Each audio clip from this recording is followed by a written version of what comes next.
Did you know over 1.4 million people are expected to lose their jobs this year? That's not a maybe. That's real. Even if your job feels safe today, companies are trimming teams quietly, automating faster than ever, and tightening budgets across every industry. So let me ask you something. Have you ever thought, what would I actually do if I lost my job tomorrow?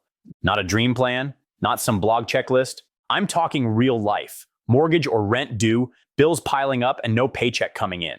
And here's the truth. 2/3 of Americans don't have a written plan for their life. Most people are winging it, hoping things will just work out. But hope isn't a strategy. This video is your step-by-step survival guide. You're going to learn what to do in the first 48 hours after a layoff, how to check your finances without spiraling, where to get real financial support right now, how to stretch your money, even if you don't have savings, how to job hunt without burning out, and how to protect your mental health so you don't lose yourself in the process. And at the very end, I'll share one costly mistake that set someone back over $15,000 after they lost their job and how you can avoid it entirely. So make sure you stay until the end because missing that one piece might cost you more than you think. Let's jump in. Step 1, what to do in the first 48 hours. It just happened. Maybe it was a phone call or a random 15-minute Zoom invite that wasn't really about catching up. And now you're here, staring at your screen, stunned,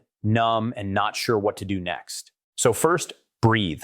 Seriously, no major decisions in the next 30 minutes. Give yourself space to think clearly. Then, shift into protection mode. It's time to gather everything you're owed. You'll want your final paycheck, any unused vacation or PTO payout, your severance package if they're offering one, continuation options for your health insurance like COBRA, and letters of recommendation or employment verification. Next, ask HR a few important questions. Ask when your health insurance ends, whether you're eligible for rehire, who will handle your employment verification going forward, and if you'll still have access to your employee portal or documents. Make sure to download anything important right away, like pay stubs, contact lists, or benefits information, because your access can disappear fast once systems are shut off. And listen, don't post about this online just yet. Even if you're angry or scared or confused, give it at least 24 hours. You want to be calm and in control before you say anything publicly. All right,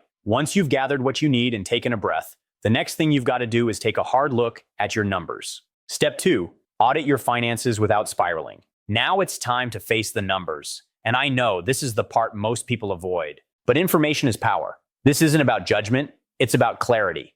Start by figuring out exactly how much money you have right now. That includes your checking accounts, your savings, any emergency funds, and even balances sitting in apps like PayPal or Venmo. Then, calculate your absolute bare minimum monthly expenses. Think about rent or mortgage, groceries, insurance, utilities, internet, transportation, and your minimum debt payments. Let's say your total comes out to around $2,800 a month. Now, take the total amount of liquid cash you have and divide it by that number.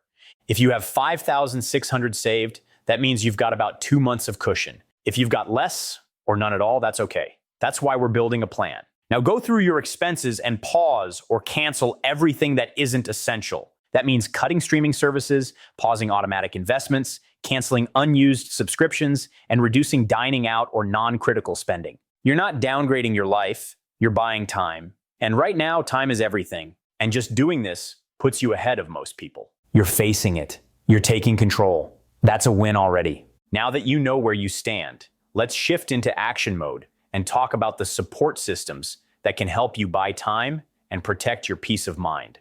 Step 3, apply for benefits and relief immediately. This next part is where some people hesitate out of pride. But please, don't wait. If you were laid off, there's a good chance you qualify for unemployment.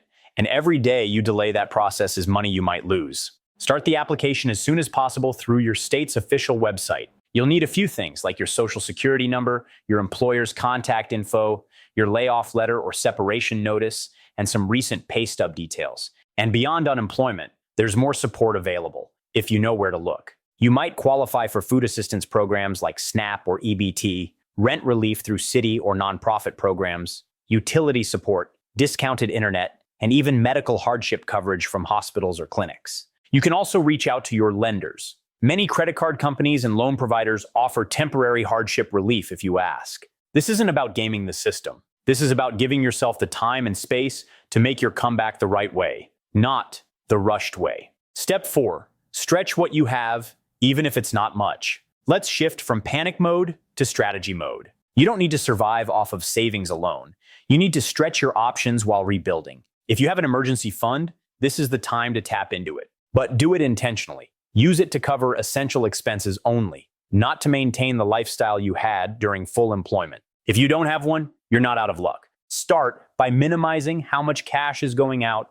Stick to the minimum payments on your debts. Then, look around your home. What can you sell? Think about old electronics you're not using, unused furniture, kitchen gear, seasonal equipment, or clothes in great condition. Platforms like Facebook Marketplace, eBay, Mercari, or Poshmark make it easy to earn a few $100 quickly. And those few hundred can cover groceries or buy you another week of breathing room. Now consider taking on a quick gig or side hustle. It doesn't have to be long-term, but things like grocery delivery, online tutoring, virtual assistant work, freelance writing, or selling digital templates can create real cash flow fast. Set a simple goal, like earning $50 a day for 4 days a week. That's $800 a month. And $800, that could mean rent, or it could mean food, or it could mean gas and health insurance. You don't need perfect, you need momentum. Small moves like that create breathing room. But now it's time to take a deep breath and tackle the big one. Step 5, job hunt without burning out. Here's where it gets tricky. A lot of people think they need to apply to 100 jobs a week to get results. But mass applying with a generic resume isn't the answer. You don't need to be everywhere. You need to stand out in the right places. Start by updating your resume. Make sure it highlights outcomes, not just responsibilities. Instead of saying managed client accounts, say managed a $200,000 client portfolio and increased retention by 20%. Next, customize every application. Yes, it takes longer, but tailoring your resume and cover letter to match the job listing gives you a much better chance of making it past AI filters and into a real person's hands. Then reconnect with people you've worked with before. Send a short message like, "Hey, I was recently laid off and I'm exploring new roles in marketing. If you hear of any openings or leads, I'd love to stay on your radar." Simple, professional, effective. Now, create structure in your day. You don't need to search for jobs 8 hours a day. Try this instead. Spend 2 hours in the morning applying or networking. Take a walk or a break. Spend 30 minutes in the afternoon on interview prep or updating your portfolio. And then disconnect. You'll stay sharper, saner, and more consistent. And if you're using this moment as your fresh start, drop a quick comment below with the word reset. Let's support and encourage anyone starting a new chapter in the comments. Step 6, take care of your mental health. This part, it matters just as much as your resume. Job loss doesn't just shake your finances, it shakes your identity. And that emotional fallout can be heavier than most people expect. So here's what you do. Stick to a simple morning routine. Wake up at the same time each day. Shower, get dressed, move your body. Even just stretching or walking around the block resets your brain and helps regulate stress. Next, talk to people. Don't isolate. Even if you feel embarrassed or anxious, reach out to friends, family, or someone you trust. You don't have to talk about jobs every time. Sometimes just laughing or talking about normal life can be healing. Limit your social media time. Watching people celebrate promotions or FlexJob wins while you're recovering can make your self-worth spiral, and you don't need that. And finally, remind yourself, you are not your job title. You are not your last paycheck. You are not your mistake. You are rebuilding. And that takes strength most people never discover. But let's also make sure you don't fall into the 5 most common traps people hit after a layoff. Step 7, avoid these costly mistakes. Here are 5 things to watch out for, because even smart people fall into these traps when they're under pressure. First, don't ignore your severance paperwork. Some agreements affect your unemployment eligibility or contain non-compete clauses. Read them carefully. Second, don't treat your credit cards like a backup fund. It's tempting, but high-interest debt can bury you faster than you think. Third, don't mass apply to jobs with the same resume. It's exhausting, it feels productive, but it rarely works. Fourth, don't go silent. Your network can't help you if they don't know you're looking. And fifth, don't cash out your retirement accounts without thinking it through. We'll talk more about that in just a moment. Step 8, if the layoff lasts longer than expected. Let's say it's been 2 months and nothing has landed yet. This is the moment that tests people. The doubt creeps in. The pressure builds. but you're not stuck. You're in a holding pattern. Here's how to stay in motion. Keep your daily routine. Keep applying to roles you're actually interested in. Keep updating your skills. There are free courses everywhere. And most importantly, keep your mindset in check. If the jobs you were targeting before aren't coming through, consider pivoting. You could look at contract work, short-term freelance projects, remote-first companies, or even new industries where your skills still apply.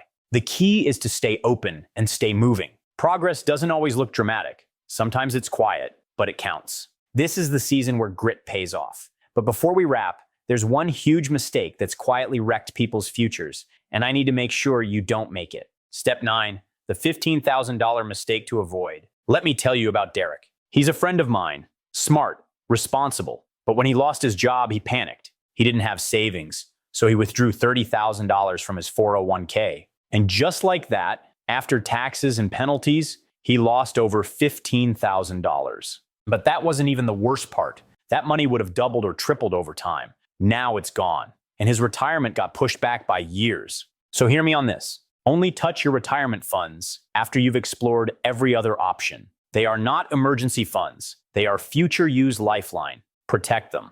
You're not starting over, you're starting stronger. Let's take a breath and recap what you've built today. Step 1, secure your paperwork. Step 2, review your finances. Step 3, apply for the support that's already available to you. Step 4, stretch what you have while you rebuild. Step 5, job hunt with purpose, not panic. Step 6, protect your mental health. Step 7, avoid costly mistakes. Step 8, adapt if the search takes time. And step 9, safeguard your future. You're not starting over. You're starting smarter, stronger, and more prepared than most people will ever be. If this helped you, hit that subscribe button. And if someone you know is going through a layoff, send this to them. It might be the one thing they need today. Your next chapter, it starts now. And you've got this.